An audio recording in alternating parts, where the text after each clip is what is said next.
Gangapur police ठाण्याचे गुन्हे शोध पथकाने सर्जिकल स्ट्राईक करत 3 गुन्हेगारांना घेतलं ताब्यात। याबाबत पोलिसांनी दिलेल्या माहितीनुसार 3 मेच्या मध्यरात्री गंगापूर पोलीस ठाण्याचे पोलीस अंमलदार सुजित जाधव यांना मिळालेल्या माहितीने MPDA गुन्ह्यातील फरार आरोपी राहुल दिलीप जाधव तसेच अरबाज मोहम्मद शेख आणि साहिल गुरुद्दीन सय्यद हे आरोपी शिवाजीनगर परिसरात असल्याची माहिती मिळताच गुन्हे शोध पथकाने सदर ठिकाणी गेले असता आरोपींना पोलिसांची चाहूल लागतात त्यांनी मोटरसायकलने सातपूरच्या दिशेने पळ काढला। सदर आरोपींचा सिनेस्टाईल पाठलाग करत त्र्यंबक रोडवरील महिरवणी गावाजवळ आरोपींची मोटरसायकल थांबवण्याचा प्रयत्न केला, मात्र त्यांनी रस्त्याच्या कडेला मोटरसायकल लावून शेतात पळ काढला।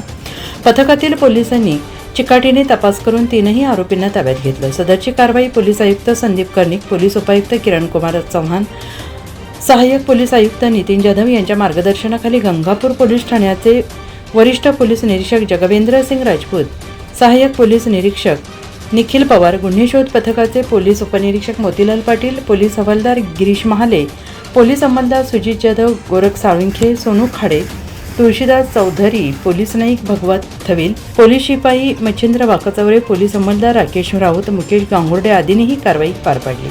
NCN न्यूजसाठी रोहन दानी, नाशिक।